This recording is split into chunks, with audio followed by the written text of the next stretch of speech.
Just 2 days away from the election, voters may be surprised to learn there could be some changes to the ballot on Tuesday. Joining me this morning to clear up any confusion is the president of the election board, Zach Clutz. Thank you so much for being here this morning. Thank you. What do voters need to know before heading to the polls in just a couple of days? I think the biggest thing they need to know is that this is going to be a lengthy ballot. There's federal offices up for election. We have statewide offices, county offices, both in terms of countywide and township races. We have school board if you're in Fort Wayne Community Schools.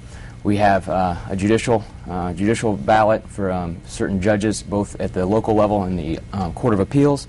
And of course, we have the state constitutional amendment question, and for voters in East Allen County Schools, you have a referendum. So be prepared to spend some time behind the machine. Yeah, lots of stuff to do ahead of time to prepare yourself for that. Now, of course, we've been talking for months about this 3rd District congressional race.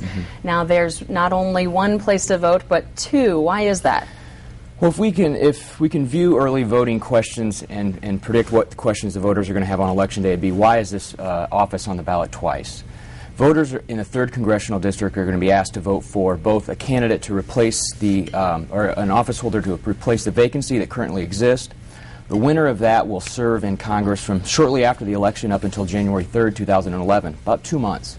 They're then going to be asked to vote again to elect a congressman to serve January 3rd, 2011 to January 3rd, 2013. It's not an error. It's on the ballot twice on purpose. Now, if they miss that by mistake, will the machine alert them to that, or do they need to really pay close attention? No, voters, when they go behind the machine, they can vote for one office, and that's it. So if they go into the behind the machine and just want to vote for U.S. Senate and nothing else, that's it. And that's fine. They have to scroll through the whole ballot before they can press the cast vote. But once they just vote for one office or one question, that's all they have to do.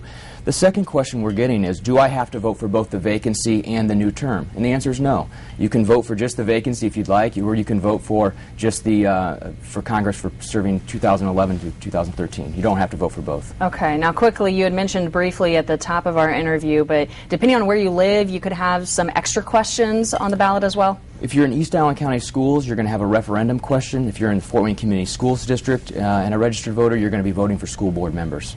Okay, and I really appreciate you going through all of that with us, Zach. Appreciate the time. And if, of course, your home for all election results is right here on Wayne TV, so make sure to keep tuned on Tuesday night, and also we'll have results on Wayne.com as well. But before we get to Election Day, we have to get